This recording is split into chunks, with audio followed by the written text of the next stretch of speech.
And it is Saturday night at 7 Eastern, so that means it's time for a YouTube video. I'm pretty sure YouTube is the place I'm supposed to be. Hi Marva, appreciate you coming. Looks like I am live and on stage. Alrighty, well, I'm glad you could join me. I hope you are looking forward to this card. Now this is a card, not gonna fib ya, this is not one that you're gonna make 100 of. Okay, you're gonna make one of these probably because there's a lot of piecing and the pieces are little tiny. Can you see them? Yeah, they're pretty tiny. So this is one that looks really good. We can talk about some other options that don't involve all of this, but I think you're going to like it. It uses the rugged icons particularly. So my mom needed a card and she said, I'd like it to be masculine and with a fishing theme. And so I thought about that fly die, that fly rod die right there, and it's for someone in Colorado, so I thought that the mountains would be good with it. All right, so I've used that, and then, hey guys, appreciate you coming. Hey Connie, hey Amy and Linda and Kathy and Barbara and Faith, appreciate you coming.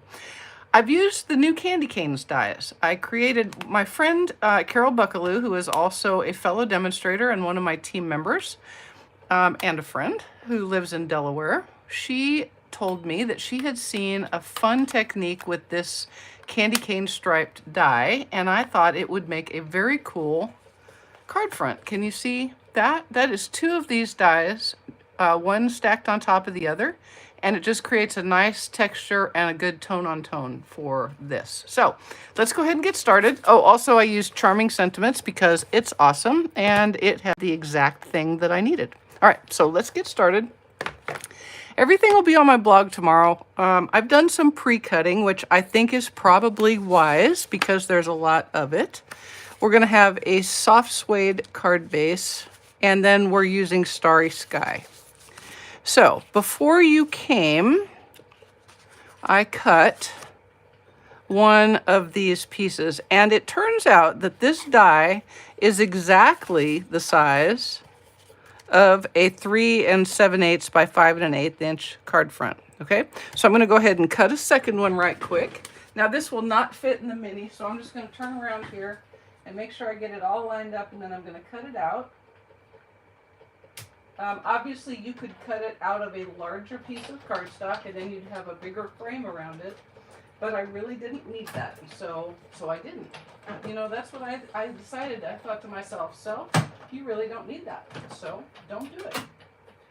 All right, and so here's how the die comes out, and we'll put that aside because I don't need it anymore. Now here's the dealio. In order to layer these onto the card and get them to crisscross, you're going to have to turn one of them upside down. Now, the back side of a die cut is not always its most beautiful thing, and so I recommend that you put it first, okay, so that it gets covered up with the one that has the pretty. You know, die cuts have a rounded top edge and kind of a concave backside, so that's not always so pretty. So put the upside down one first. So let's go ahead and do that with some liquid glue. Hi, Sheepin, how are you? Appreciate you coming. Hi, Carol. I'm using that thing that you told us about the other day at the Zoom the Craft Room, where we use the candy canes dies from the new catalog to create a background that has nothing at all to do with Christmas. Nothing at all to do with Christmas. And these are in Starry Sky, and I'm just putting a little bit of liquid glue. Now, some of you are probably thinking, Mary, why didn't you put this on an adhesive sheet? And I will tell you why. Because I'm not that good with those. Just saying. And this is a kind of a flimsy die, and I could very easily see the part of it hitting the cardstock first that I didn't want to nail down yet because it wasn't where I wanted it. And so I went to my standby liquid glue. You just have to take your time, and remember, a little dab will do ya when it comes to liquid glue. Okay, so I've got just enough on there. I'll put a little bit over here where my big old thumb was. And remember, this one is going to be upside down. Okay, that's how you create the Chrissy and the Crossy. And if you'll see, I'm actually putting it on a Starry Sky mat. So you can see it's got the same edge around it that a normal card base, card front to mat would have. Okay? Hey, Claire. Hey, Jenna Marie. Appreciate you joining, and I'm glad you're liking what you see so far. Thank you so much. Alrighty, so another one, and this one is going to be right side up, so I'm putting the glue on the wrong side, on the back side of the die cut. Now, I don't know if you guys know, I do enjoy paper piecing. This one turned out to be a little more little tiny pieces piecing than I had anticipated, but I'm really tickled with how it turned out, and so for me, it was worth that effort, and I hope you'll think as well that it is as well. And if not, you could absolutely do just one color of the top die cut on a circle, and that would be perfectly acceptable and very beautiful as well. Okay, so we're going to put this on just right. We're just layering it right on top, and you can see I have effectively created plaid. Really, I've created plaid. I have made plaid. That was me channeling Tom Hanks, not Tom Cruise. Tom Cruise didn't make fire. He made the sound of freedom. Freedom. Okay, see how that looks? A Chrissy and a Crossy. And by doing this, it really kind of makes that wrong side up die cut disappear. You really won't even see it. I promise. I promise. Okay, so now don't be scared, okay? There's a lot of little pieces. We're going to start with the easy one. This is a piece of soft suede, and I cut out the fly rod with it, and it's got a little fishy on it, but I decided that little fishy wasn't good enough, so I cut it again from a piece of the 2224 glimmer paper, the in color glimmer paper, and I picked the parakeet party. I did the lightest one because I thought a fish would be kind of shiny and new. No, sorry, kind of shiny, kind of glittery, and so that was what I did. So I'm just going to adhere my fly rod to this card front like a shoe, and let us begin with a little piecing here. Okay, so let me find my little fishy. Here he is. All I did was run the fly rod. Where are you, fly rod? There you are. I just ran the fly rod back through the cutter with just the fish over the lightest piece of the parakeet party glimmer paper. All right, you could get it as you could just absolutely get it as dark as you wanted, depending on what kind of fish you were trying to get. This is just a kind of a light-colored, lightly green fish, but I think it adds a little something, something. Okay, now, here's the part where you start to think, Mary, have you lost your ever-loving mind?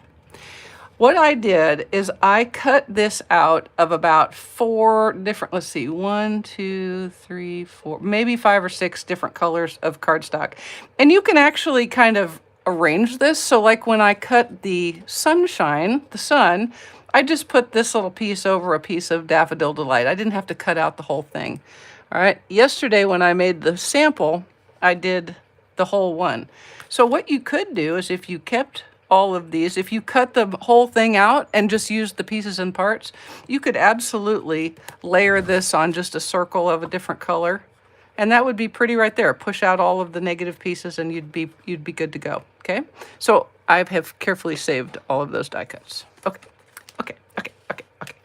Now I have a layering circles die that is just about 2 1/8 inches, which happens to be just about perfect for the soft suede icon. So I'm going to cut that out of a piece of soft suede because I just said I was going to, because I wouldn't want to lie.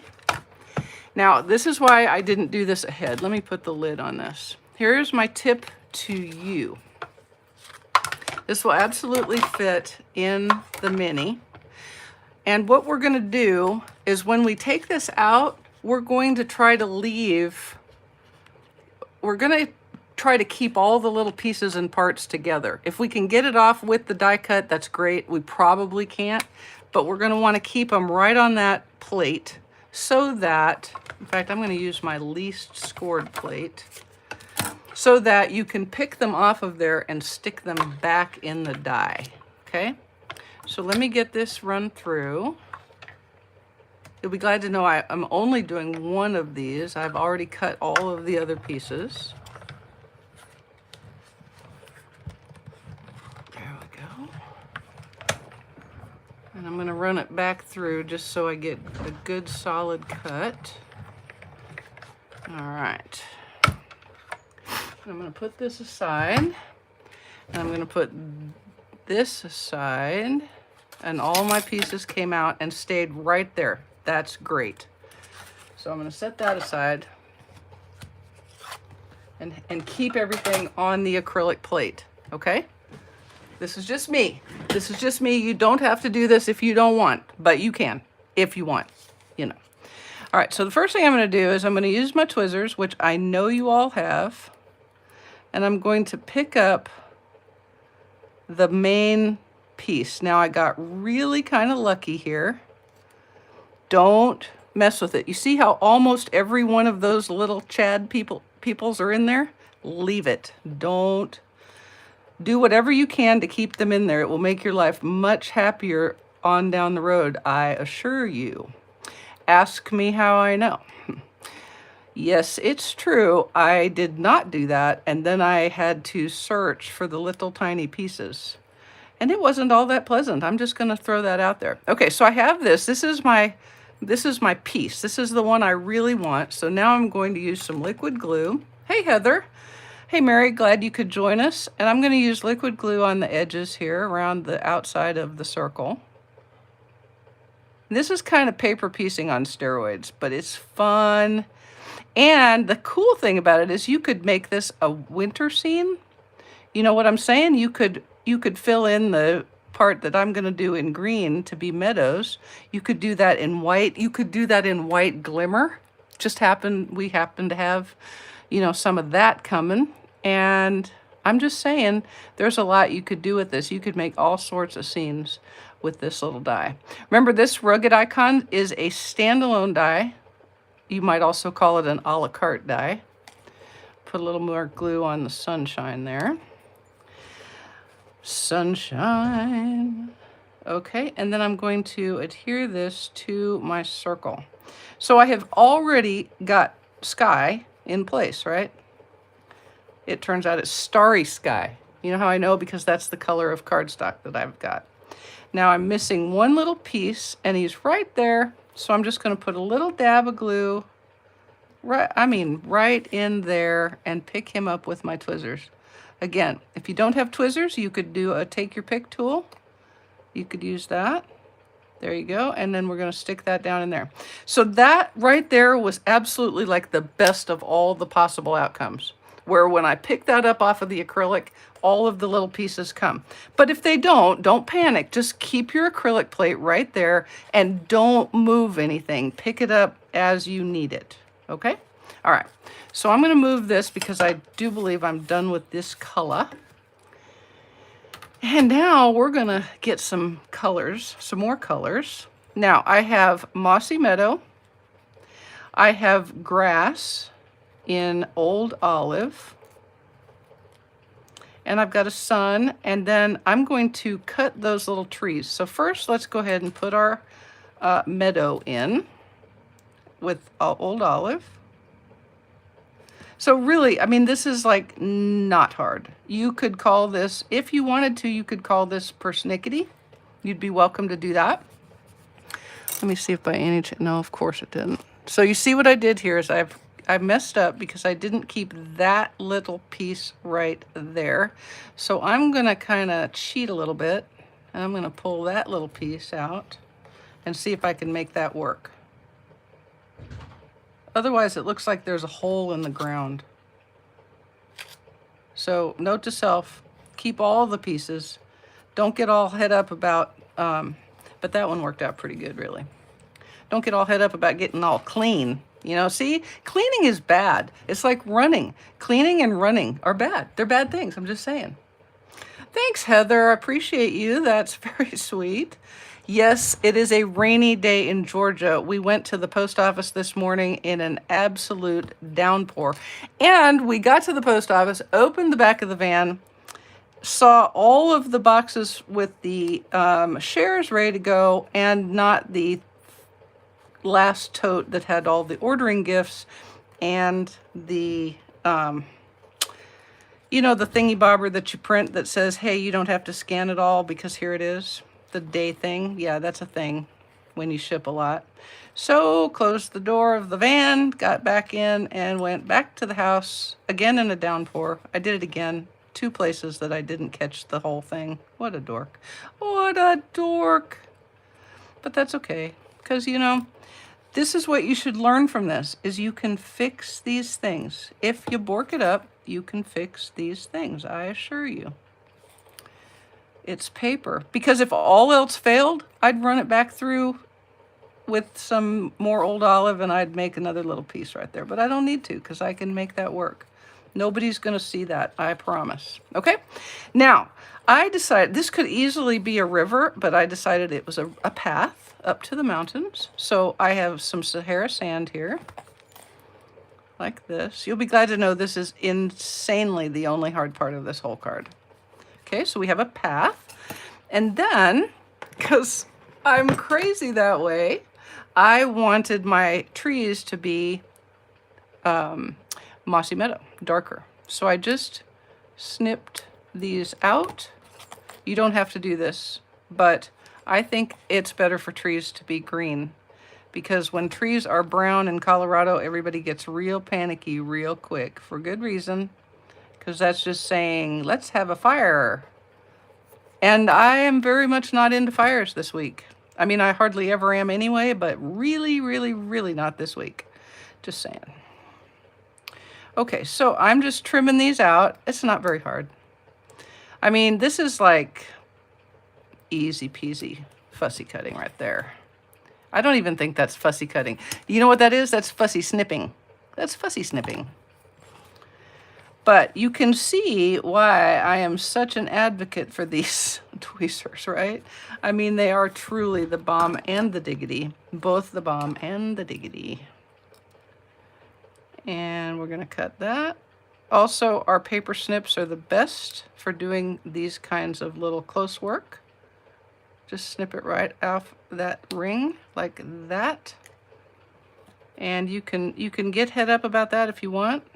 You don't need to, but I'm going to, because, you know, what the heck? What the heck? Did I just move completely out of your field of view? I'm sorry. Yes, exactly. Connecticut needs rain. California needs rain. We, on the other hand, are getting a surfeit of rain. Everything is just soaking wet. Just soaking wet. Okay, we're almost there. Don't panic.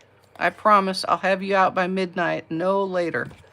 All right, here's my little Daffodil Delight that now has become a sunshine.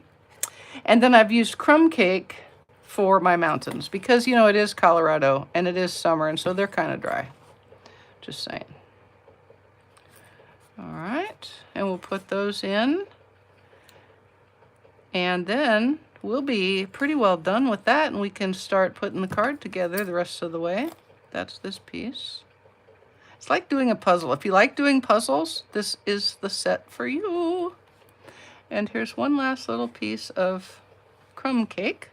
So I've got crumb cake, soft suede, Sahara sand, old olive, mossy meadow, and a little bit of Daffodil Delight, all on my Starry Sky circle. So I didn't even have to do anything with this. So easy peasy. I mean, really, persnickety, maybe. I'll give you persnickety.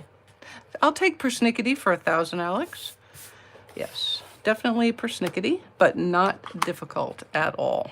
Okay, so back to our card front. I'm going to put some dimensionales on the back of this. And we're going to pop it right onto the card. Now, being that this is for a guy, I managed to keep myself from adding a whole bunch of goos and gauze and all that other stuff. Or get some paint. Yep. Oh, Kathy, you're sweet. You're sweet. Okay, so I'm going to put this right up a little bit above, right, not quite center. Okay. But let's go with straight because we don't want the leaning tower of Rockies here. Okay, now I stamped the Charming Sentiments, the Charming Sentiment, this one in Versamark ink on soft suede, and then I sprinkled it with white embossing powder and heated it. And then I found the correct die. This is not part of this at all. Found the correct die in Sentiment Silhouettes. I used my handy dandy little cheat sheet that I got from Lisa Curcio's website. And I cut it out. And so it's going to be perfect. I like it because it lets me have my sentiment, but it doesn't cover everything up. So I'm going to put a dimensional right here and a couple over here and a little bit of liquid glue there and adhere it. And that, as they say in some industry somewhere, will be that. All right, I think that'll do. That would be not where I wanted it. Other side, Mary. Other stinking side. Okay, here we go. You know, the left side, the one that makes the L. Did you know that's how you can tell which hand's the left hand? This is the one that makes an L. This one doesn't. Just saying. If you ever need to remember how to know which is your left hand and which is your right, there you go. And you can be like, that Mary, she is so smart. How did she know that? Thanks, Carol. Thanks, Janice. Thank you, Cindy. I appreciate that. I was pretty tickled. I hate saying I was tickled with how it turned out because it sounds pretty self-congratulatory, but I was kind of tickled with how it turned out. I think this will be a good card, and I'm going to put it right there. Actually, I'm going to pull it. Well, that's okay. That'll be okay. On the sample, you'll see I pulled it a little bit to the right, and so it kind of hung over the edge, which I kind of like, but we're going to go with it just like that because I've already stuck it, okay? I've done stuck it. And then I'm going to take some rustic metallic adhesive back dots because I had to. I mean, there's got to be an embellishment somewhere. I don't care if it is for a dude. It's got to have an embellishment somewhere. And I'm going to put a couple of the little ones, around here and there, and then one of these bigger ones. Right, I think right there looks good. Okay, and there's the card front. So paper piecing, a little bit on steroids, a little bit over the top, but I think it is so worth it. But think how you could do this. What if these were white and these were white? Then you'd have, you know, like winter. I mean, really, you could do all sorts of different things. You could use DSP in here instead of cardstock. So just let your imagination go. Remember, rugged icons not associated with a stamp set. Okay? Now, let me get our innards. Because rugged icon, let's make 29. You start, I'll catch up. Because this is all dies, and because there are no pretty images in Charming Sentiments, I pulled out my Campology set. Oh, look. And I did not put a clean piece of grid paper in here. Sorry. So that actually helps you a lot. You don't know how much that helps you because I don't have to worry about where everything is because it's right there. Okay, there we go. So I'm just going to stick this piece of basic white in here. And then I am going to... Yeah, well, you do have to... That's a definite possibility. I'm just going to use some old olive. Actually, where's my little thingy? This is the best little doohickey right here. If you guys don't have one of these, get one. Stampendable. Looks like an air hockey puck. Okay, I'm going to put a little more down there at the bottom.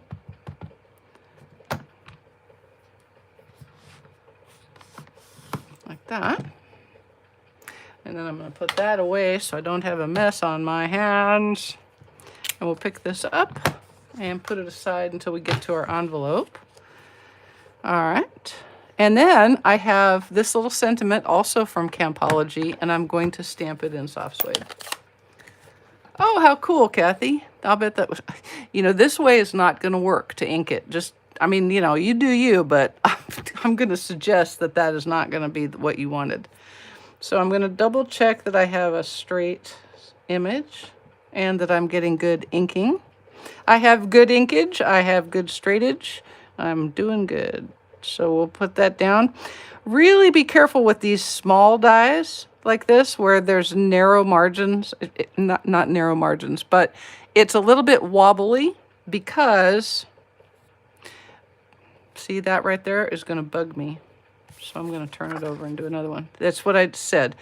When you have a narrow engraved area, okay, so the sentiment sticks up, but it's narrow, it's really, really easy to rock the boat and get a halo like I just did. And I didn't even barely rock. Okay, so I'm going to stamp that again.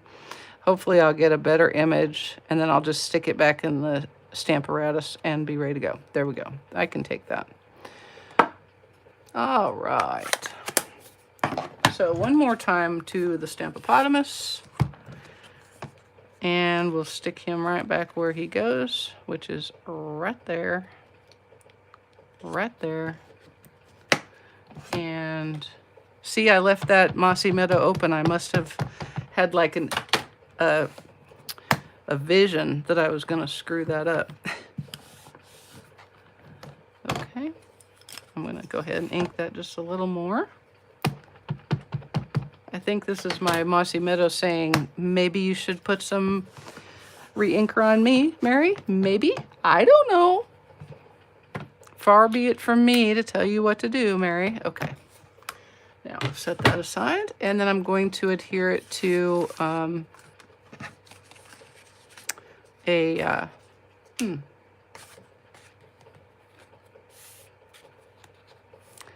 Starry Sky mat. Isn't it a good thing that cardstock has two sides? I'm just saying. Alrighty, like so.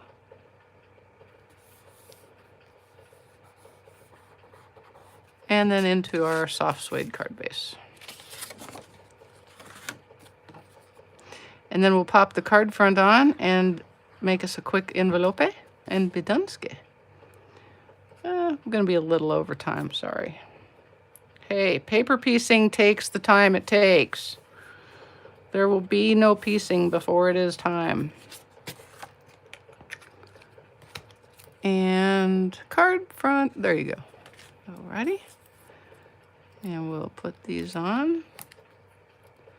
You could also use black ones on this if you wanted, but not necessary. Hey, if somebody spends time to turn it sideways to see what colored dimensionals you used, and then try to convince you that you should have used black, well then, snatch that card away from them and say, get you a Hallmark card. You just go get you a Hallmark. That's what I think. Alrighty. Carol, thank you so much for this idea, because that is perfect. I look at it and I see pure candy canes. So I'm so glad you mentioned that you could do something different. Please let that be right side up. Yes, it is. Okay, there we go. Now, quick like a bunny, we'll do a envelope. And because I feel like there could be some ink on there, just give that a little rub-a-dub. I'm just going to stick the corner of my envelope right there where that stamped image is. And that ought to be just about right. Yep. Gosh, you gotta love the Stampopotamus, right? I do indeed. I do. These are, oh, the candy cane. It's the candy cane die set. It's brand new. It's in the new catalog on page 10, actually. You can see them. And I used this die right here. I did it twice. I put one of them upside down, which flipped it to be like that. And then the other one right side up on top. And it created kind of a plaid tone-on-tone background. Easy peasy. And you could, obviously, you could do two-tone. You could do whatever you wanted. You could do it out of DSP. Lots and lots of possibilities. So think past Christmas. All right, and then I have a piece of Misty Moonlight in color DSP in plaid. It seemed appropriate. And I'm just going to add that to the envelope flap. And we will be done. There it is. That's where they came from, Mary, from the Candy Canes dies. See, I had you fooled because there's really not a candy cane to be seen. But you were looking. You guys were all looking. And we'll trim this off. And we will be done and ski. Done and ski. There we go. Alrighty. There you go. I really kind of love this. I love these dies. I did not even know how much I loved these dies until I did this card. So it is a whole lot of fun. And if you need a card for a guy, just go ahead and buy these right now. Page 174. Straight up. They're $29 and they're really, really cool. All right. Okay, guys, I appreciate you spending part of your weekend with me, and I hope you've enjoyed it. See you next Thursday, 1 o'clock. Yeah, right? Yeah, 1 o'clock Eastern time on my Facebook channel. Thanks so much. Have a great weekend. Bye-bye.